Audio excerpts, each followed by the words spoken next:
La ventana abordada de Ambrose Bierce, entregada en formato de audiolibro por Aventuras Audibles. En 1830, a solo unas pocas millas de lo que hoy es la gran ciudad de Cincinnati, se extendía un bosque inmenso y casi intacto. Toda la región estaba escasamente poblada por gente de la frontera, almas inquietas que tan pronto como construyeron casas bastante habitables en el desierto, y alcanzaron ese grado de prosperidad que hoy llamaríamos indigencia, impulsados por algún misterioso impulso de su naturaleza. Lo abandonaron todo y avanzaron más hacia el oeste, para encontrar nuevos peligros y privaciones en el esfuerzo por recuperar las escasas comodidades a las que habían renunciado voluntariamente. Muchos de ellos ya habían abandonado esa región por asentamientos más remotos, pero entre los que quedaron había uno que había sido de los primeros en llegar.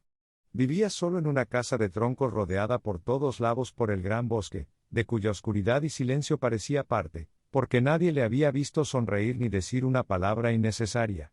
Sus necesidades simples eran satisfechas por la venta o el trueque de pieles de animales salvajes en la ciudad del río, porque no cultivaba nada en la tierra que, de ser necesario, podría haber reclamado por derecho de posesión inalterada.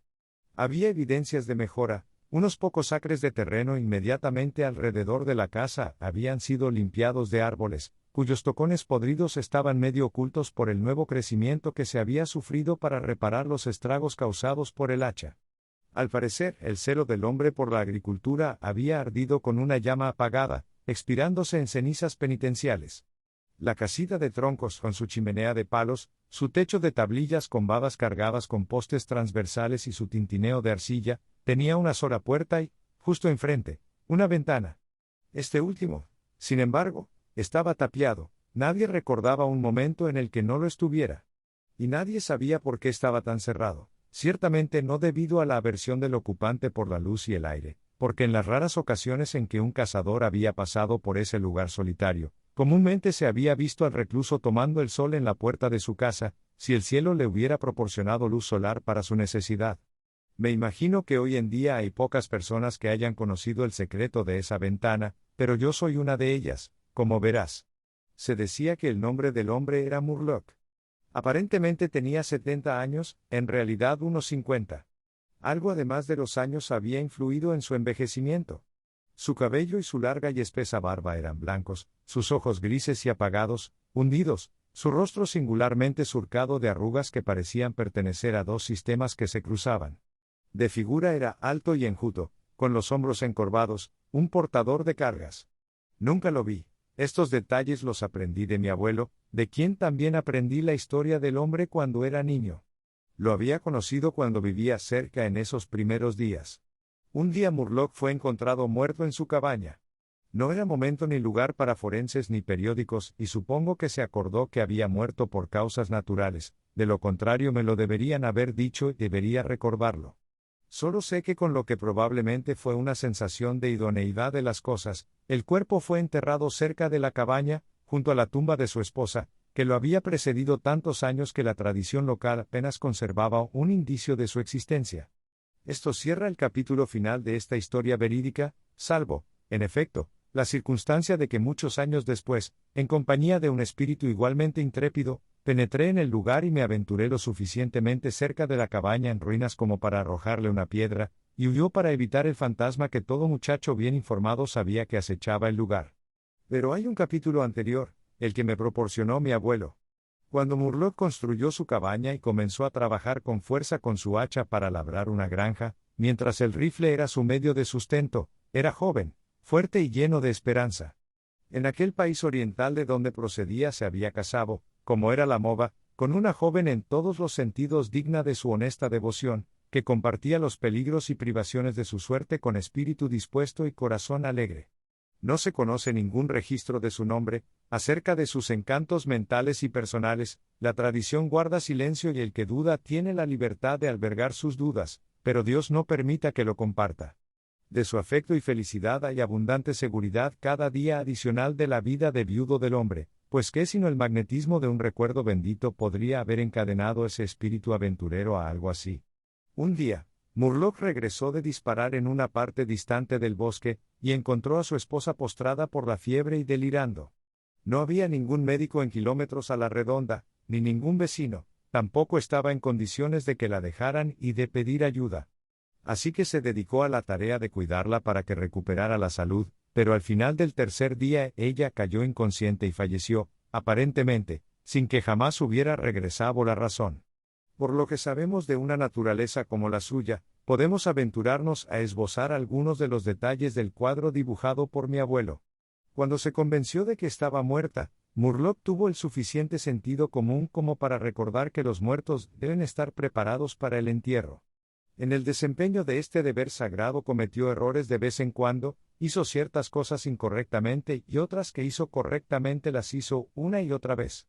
Sus fracasos ocasionales en la realización de algún acto simple y ordinario lo llenaban de asombro, como el de un borracho que se pregunta ante la suspensión de leyes naturales familiares. También se sorprendió de no llorar, sorprendido y un poco avergonzado. Seguramente es cruel no llorar por los muertos. Mañana, dijo en voz alta, tendré que hacer el ataúd y cavar la tumba, y luego la extrañaré, cuando ya no esté a la vista. Pero ahora, ella está muerta, por supuesto, pero está bien, debe estar bien. De alguna manera las cosas no pueden ser tan malas como parecen. Se paró junto al cuerpo en la luz mortecina, arreglándole el pelo y dando los toques finales al sencillo aseo, haciéndolo todo mecánicamente, con un cuidado desalmado. Y todavía a través de su conciencia corría una sensación de convicción de que todo estaba bien, que debería tenerla de nuevo como antes, y que todo estaría explicado. No había tenido experiencia en el duelo, su capacidad no había sido aumentada por el uso. Su corazón no podía contenerlo todo, ni su imaginación concebirlo correctamente. No sabía que estaba tan golpeado, ese conocimiento vendría más tarde y nunca desaparecería. Riff es un artista de poderes tan diversos como los instrumentos con los que toca sus endechas por los muertos, evocando en algunos las notas más agudas y estridentes, en otros los acordes graves y graves que palpitan recurrentemente como el lento repique de un tambor distante. A algunas naturalezas les asusta, a algunos les deja estupefactos. Para uno, es como el golpe de una flecha, picando todas las sensibilidades para una vida más intensa, a otro como el golpe de un garrote, que al aplastarlo entumece. Podemos concebir que Murlock se haya visto afectado de esa manera, porque, y aquí estamos en un terreno más seguro que el de las conjeturas, apenas terminó su piadosa obra, se hundió en una silla al lado de la mesa sobre la que yacía el cuerpo. Y, al notar cuán blanco se veía su perfil en la oscuridad cada vez más profunda, apoyó los brazos en el borde de la mesa y dejó caer en ellos el rostro, sin lágrimas todavía e indeciblemente cansado. En ese momento entró por la ventana abierta un largo gemido, como el llanto de un niño perdido en lo más profundo del bosque que se oscurecía. Pero el hombre no se movió. De nuevo y más cerca que antes, sonó ese grito sobrenatural sobre su sentido debilitado. Quizás fuera una bestia salvaje, tal vez fue un sueño. Porque Murlock estaba dormido. Algunas horas más tarde, como se supo después, este infiel observador despertó y levantando la cabeza de sus brazos, escuchó atentamente, sin saber por qué. Allí, en la negra oscuridad, al lado de los muertos, recordando todo sin sobresalto, forzó la vista para ver, no sabía qué. Todos sus sentidos estaban alerta, su respiración estaba suspendida, su sangre había detenido sus mareas como para ayudar al silencio. ¿Quién? ¿Qué lo había despertado y dónde estaba? De pronto la mesa tembló bajo sus brazos, y en el mismo momento oyó, o creyó oír, un paso ligero y suave, otro ruido como de pies descalzos sobre el suelo. Estaba aterrorizado y no podía gritar ni moverse. Esperó forzosamente, esperó allí en la oscuridad durante lo que parecieron siglos de un terror que uno puede conocer y, sin embargo, vivir para contarlo. Intentó en vano pronunciar el nombre de la mujer muerta, en vano extender la mano sobre la mesa para saber si ella estaba allí. Su garganta era impotente, sus brazos y manos parecían plomo. Entonces ocurrió algo espantoso. Algún cuerpo pesado pareció arrojado contra la mesa con un ímpetu que lo empujó contra su pecho con tal fuerza que estuvo a punto de derribarlo, y en el mismo instante oyó, y sintió la caída de algo al suelo con un golpe tan violento que toda la casa fue sacudido por el impacto. Siguió una pelea y una confusión de sonidos imposible de describir. Murlock se había puesto de pie. El miedo por exceso le había hecho perder el control de sus facultades. Arrojó las manos sobre la mesa. No había nada allí. Hay un punto en el que el terror puede convertirse en locura, y la locura incita a la acción. Sin ninguna intención definida, Sin otro motivo que el impulso descarriado de un loco, Murlock saltó a la pared, con un poco de tanteos agarró su rifle cargado y sin apuntarlo disparó. Por el destello que iluminó la habitación con una brillante iluminación, vio una enorme pantera arrastrando a la muerta hacia la ventana, con los dientes clavados en la garganta. Luego hubo una oscuridad más negra que antes y silencio, y cuando recuperó la conciencia el sol estaba alto, y el bosque cantaba con cantos de pájaros. El cuerpo yacía cerca de la ventana, donde lo había dejado la bestia cuando se espantó por el destello y el disparo del rifle. La ropa estaba desordenada, el pelo largo desordenado, los miembros yacían de cualquier manera. De la garganta, terriblemente lacerada, había salido un charco de sangre aún no del todo coagulada. La cinta con que le había atado las muñecas estaba rota, las manos estaban fuertemente apretadas. Entre los dientes había un fragmento de la oreja del animal. El fin. Gracias por escuchar un audiolibro de Aventuras Audibles.